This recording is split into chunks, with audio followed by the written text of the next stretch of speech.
Okay, guys, good morning again. So let us have a continuation of our topic last week.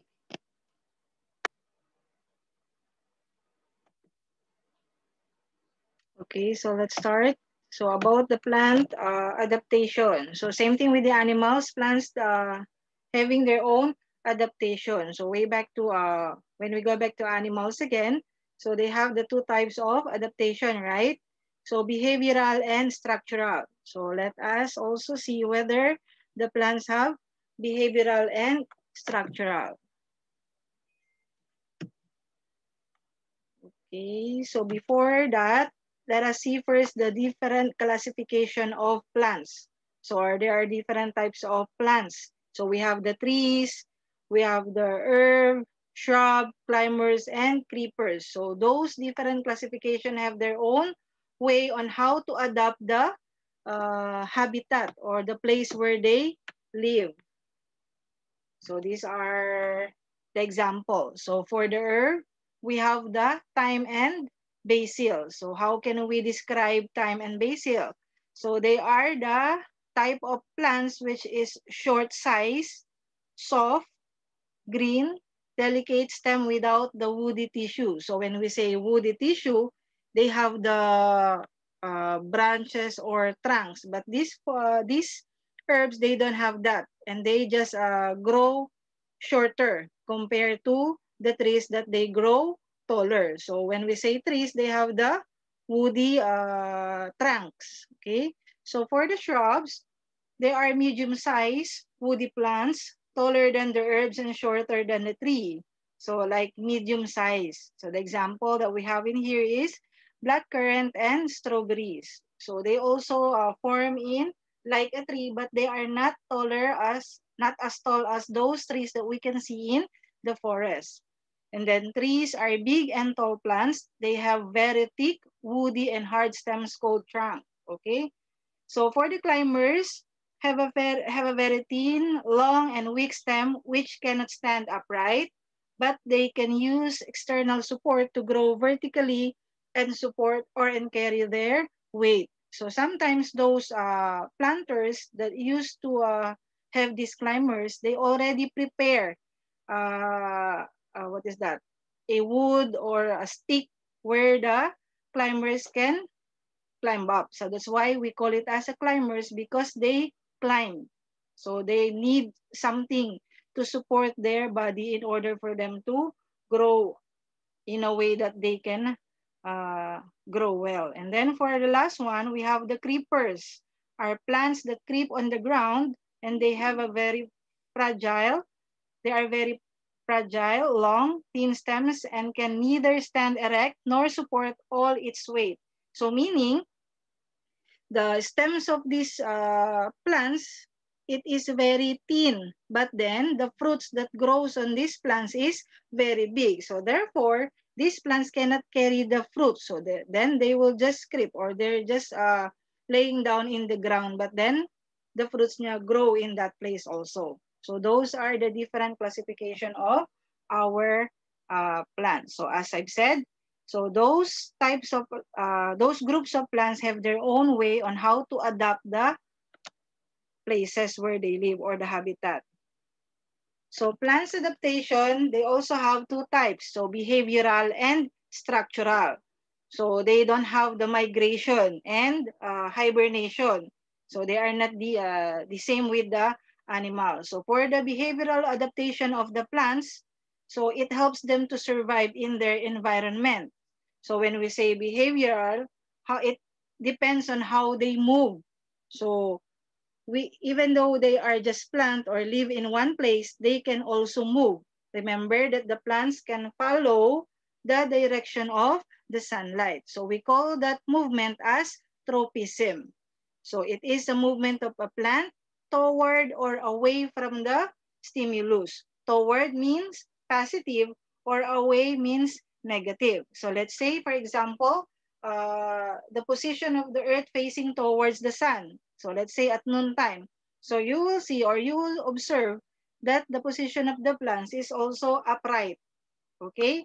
So when the earth is facing, let's say, already at afternoon, done in the noontime, so you will see that the plants also bending the position or following to the direction of the sunlight. So that is the behavioral adaptation of the plant. While for the structural adaptation, it is the part or the organs of the plants that helps them to survive. So what are those plants? What are those parts? So we have the leaves, which is said to be the responsible, or it is responsible for the making of food for the plants. And then the stems, it is one that carries or transport water and minerals to the entire parts of the plants.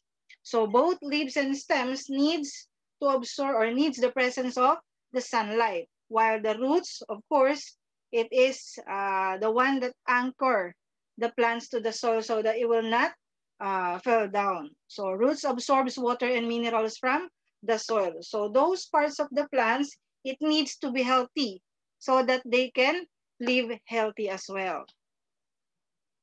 Next, how are plants adapted to their environment? So there are different ways on how they will adapt to the environment.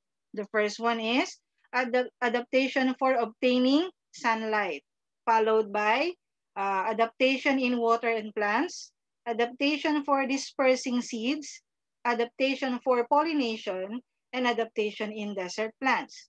So when we say adaptation for obtaining sunlight, so we are referring to the parts of the plants that needs the presence of sunlight. So what part of the plants is that? So of course it is the leaf, right? Or the leaves of the plants, including the stem. So they need the presence of the energy coming from the sun so that the stem will become strong. So for the leaf or for the leaves of the plants, they need sunlight or energy coming from the sunlight so that they can able to make food. So food plus oxygen. Oxygen will be needed by the human and animals. For the food, it is the glucose or the starch will be supplied to the entire parts of the plant. And then for the adaptation in water plants, knowing that there are different types of plants that can stay in water. So plants that live in water also need sunlight.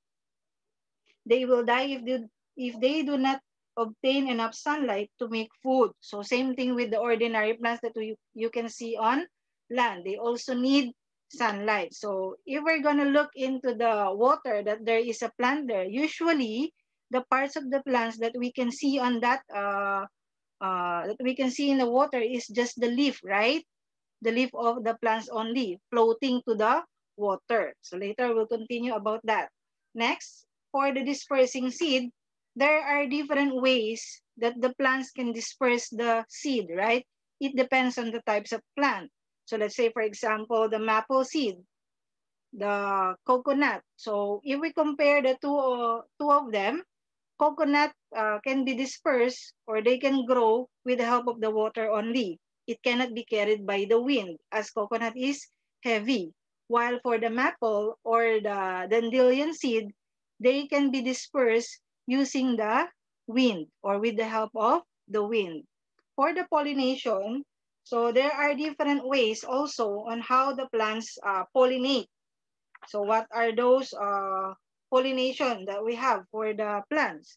So we have the cross-pollination and self-pollination. So when we say self-pollination, the plants can able to pollinate by themselves without the help of others, of other pollinators. When we say cross-pollinators or cross-pollination, so it needs the help of the insect so that the pollen can travel from one anther of the plants to another plants or going to the stigma of another plants. So that is the pollination, yeah. And then adaptation in desert plants. Not all the animals or sorry, not all the plants can able to stay in the desert. So there are some rare types of plants that can able to stay longer there. So the example that we have is, the common example is the cactus. So cactus can stay in the desert. So because it has its own unique way on how they can prolong their life in the desert.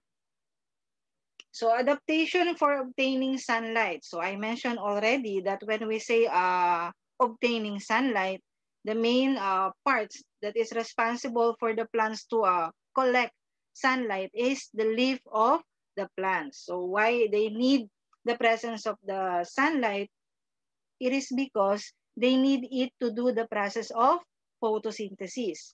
So in photosynthesis, what the components that the plants need is carbon dioxide, which is releases by the human or even the animals, plus the energy coming from the sunlight and also the water. So that's why the formula for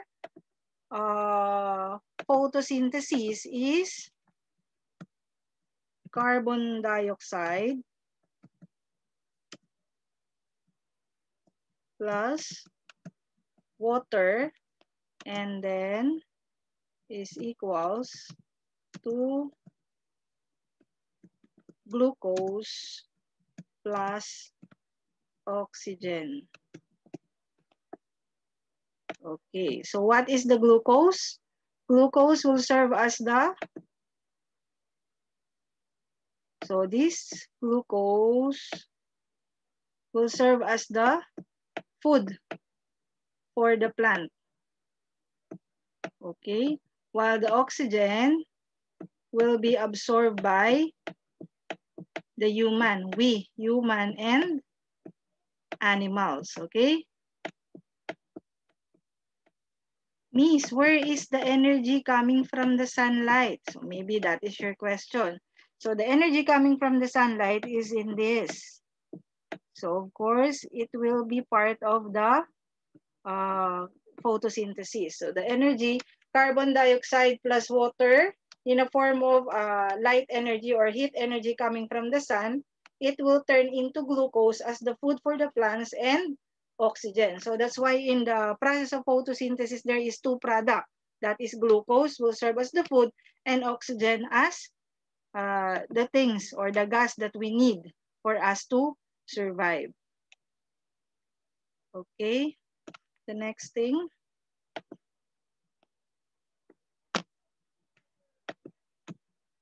Okay, so this is the leaf of the plants, right? So you will see that there are different parts of the leaf that we have there. So a leaf is the green flat lateral outgrowth in plants. They are the main organs responsible for photosynthesis as they contain chlorophyll. Okay, so chlorophyll means it is a green pigment or it is the green substance that makes the plants or the leaf of the plants turn Yes. green. Yes. Yes? Can I charge my phone for a while? Okay. So what are the parts of the leaf? We have the tip, the edges of the leaf. We have the veins. So you will see there. What is this in the middle part? We call it as a midrib. So the place where the veins connected, we call it as a midrib. And then this one is the blade, petiole or the stalk, stipule like the a little leaf there, and then the axial, which the one that holds the entire part of the leaf. So leaves come in different shape, size, and colors. So the more the leaf, the bigger the leaf, it will be easy for the leaf to absorb sunlight if the shape or the size of the leaf is quite big. So you'll see the difference, yeah? The different shapes, even the colors. Next.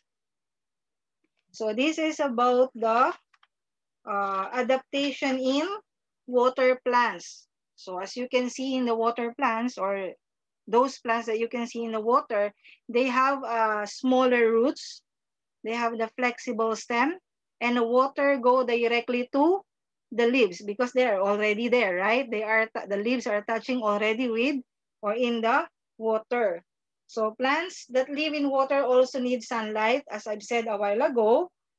They have their own adaptive features to enable them to get more sunlight. So there are different types of plants that can live in water. So we have the water hyacinth and water lily. So the difference between the water hyacinth and water lily is that the hyacinth the leaves of the hyacinth are waxy to keep the plant waterproof. While water lily, they also have the same characteristic. It has a waxy leaves, make the plants waterproof as well, allowing water to slide off the leaves easily. This prevents the plants from getting soaked. While for the water hyacinth, it has a spongy leaf. Stalk traps air to enable the plants to stay buoyant, to stay afloat at the top of the water. So that is the characteristic of the plants that stays in water. Sorry. So how about the roots? So it is a continuation of a while ago. I forget, sorry. For the roots, remember that the plants, the main organ that the plants needs is also the roots. So there are different types of roots. We have the top roots and fibrous roots. So when we say top roots, have a main central root upon which it is a small lateral root called root hairs are attached. So the examples that we have for the top roots is carrots, while for the fibrous roots, so when we say fibrous, it is branchy. So usually they grow horizontal to find water, while for the top roots, they dig the soil deeper down the ground in order for them to find water as well. So this is the stem. A while ago, we mentioned that when we mentioned the classification of the plants. So there is woody and non-woody, right? So this is the difference between the woody. When we say woody, it has a lot of branches. But when we say non-woody, or we call it as herbaceous stems, so the stems are not that strong compared to the trees. So this one, adaptation for pollination. So when we say pollination, it is the traveling of pollen from the anther to the stigma. So way back to your year 5 class, we discussed already what is pollination. So there are different types of pollination, right? So self-pollination and cross-pollination. So plants have adapted many traits to attract pollinators. So which part of the plants makes the pollinators attract or attracted? So of course, it is the flowers. So the flowers have, some of the flowers are scented, but some of the flowers are not scented or unscented. So some plants are pollinated by birds and bats. So most plants are pollinated by insects. So how does the pollen transfer from one anther to the stigma? It is because of the insect. Usually it's because of the insect. So this one. So you will see in the picture there is a type of insect there. So this insect is attracted maybe to the scent of the flower. So while like smelling or sucking the nectar, the pollen might attach to the body parts of the insect. Then when it travels to another flower, so those pollen that is being attached to the body parts of the insect might transfer to the stigma. So that is pollination. So bright colored blossoms attract bees, flies, butterflies, and moths inside to collect nectar and pollen. Sometimes lines on their petals will guide the insect down into the blossom, or a sweet smell will attract pollinators from a long way off. So plants have sweet smells and bright colors to attract insects. So that's the thing. But if it is dull colors, or the plants are or the color of the petals are like white and not there is no fragrance, so usually it will be wind pollination will be there to help them. So the pollen from that dull, like a dull flower, will help, or the wind will help the pollen to transfer from the other flowers, or it can be transferred in the same flower. So that is the self-pollination. So these are the parts again of the flowers. So remember, so way back to your year 5 class, flowers divided into two reproductive system, right? So we have the male and the female. So for the male part, so we have the anther and the filamen, and we call it as the male part, we call it as stamen. But for the female, we have the pistils. So that is the female part. So in the pistils, there are stigma, style, ovary, and ovule. So this flower is responsible for the production of a new plant, as the flower is the one that will produce fruits, and in the fruits there is a seed. Okay, so dispersal will happen to this. Okay, adaptation for dispersing seed.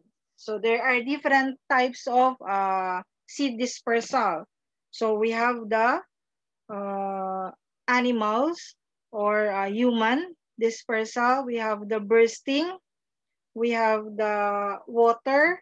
Another is what is that? Wind. Okay, so getting its seeds spread is even harder for plants as they are much larger than pollen and need to move away from the parent plant to avoid competing for sunlight and water. So the reason why the plants need to disperse the seed so that it will avoid the overcrowding or to avoid overpopulation in the same area, as the plants or as the seed fall in the same area where the parent plants are there.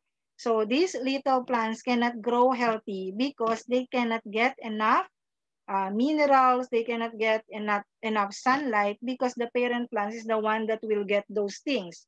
So that's why they need to be dispersed from other places, far away from the parent plants so they can grow healthy. Okay, so that is for the adaptation for dispersing seeds. So flowering plants have adaptations to ensure that their seeds are dispersed as far as possible from the parent plant.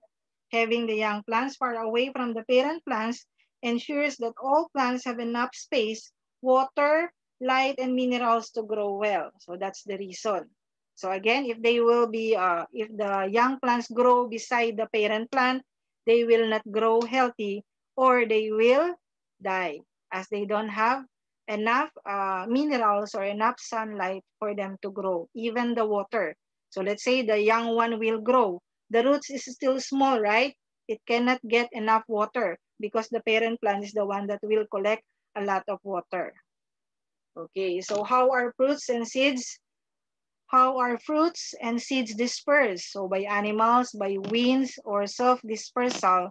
So self-dispersals, it is the bursting or explosion. So by the wind, so we have there the examples as well. So by animals, not just only animals, we can include us as a human. So usually those fruits, sometimes we are the one that, we are the tools for them to disperse the seeds. Okay, so this is the seeds. So again, seeds have different types, right, or parts.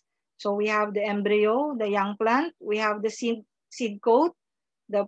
It is the one that protects the entire parts of the seed. We have the stored food, which is the one that supply energy and food for the seed. So that is the parts of the seed. So if there is no question about that, so in addition to that lesson, so I think we missed one, which is adaptation in desert plants. So a while ago, I mentioned that there are some plants that can stay in the desert, right? So Jason RC, I think it's not time for you to play this time, okay? So for the adaptation in desert plants, so the example that we mentioned is what? The cactus, right? So how does this cactus able to stay in the desert is because of their structure. So usually cactus have a long root and then they can store the water in their body so that they can stay longer in the desert. So although the cactus doesn't have leaves for them to make food, but there is a stem. So the stem is the one that will do the production of food or will do the photosynthesis for them to produce food. Okay, so that is for adaptation in desert plants. So again, additional topic.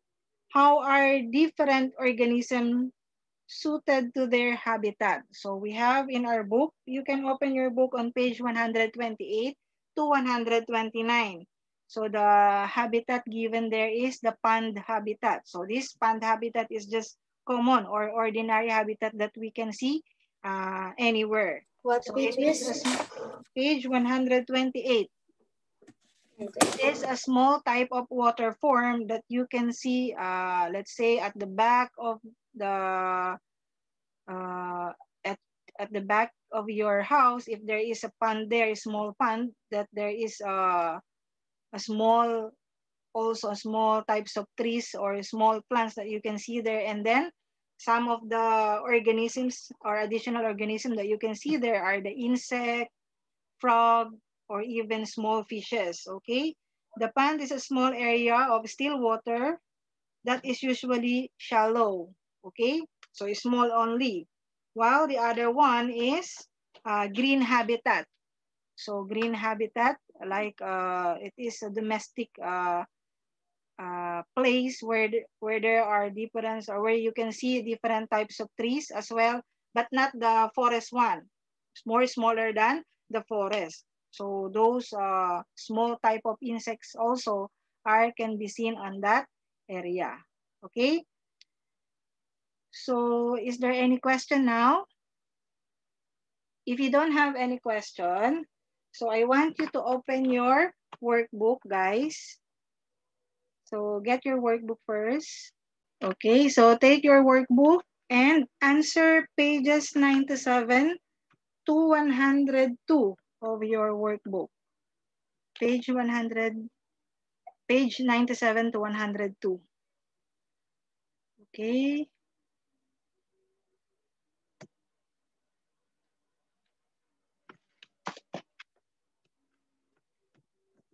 Page 97 to 102. The submission of that the submission of this activity or classwork will be in our Teams. So of course, same procedure, take a photo of your answer and send it to Teams. Go to your folder, attach your answer there, okay? Find your own folder and attach your answer. Okay. Okay, guys. So a short reminder about your class test.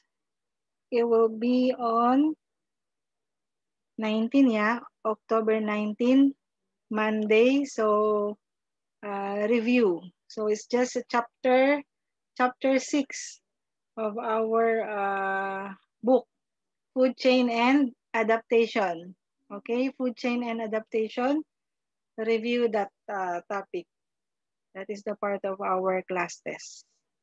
Okay, so again, for those who are done, go to Teams, open the files, find your folder, and attach your work.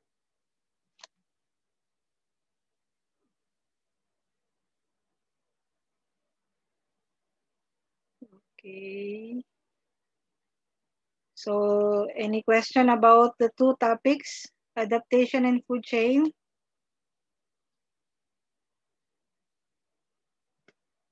So I'm hoping that all of you will pass this coming, this class test, yeah, coming class test. Thank you for today. So we'll be waiting for your next teacher. Who's your next teacher? I don't know. Oh, I don't know. Miss, when do we pass this? Today, of course. You still have Megan, 6 minutes. You still have 6 minutes to submit your work. Miss Who's your Megan, next? is it okay if we get late a little, Miss? Why? No, Miss. I'm still doing this. Okay. So who is your next teacher, by the way? Oh, history, yeah. Is it history? Yes. Oh, okay. So again, thank you for today. So I hope everything is clear about food chain and adaptation.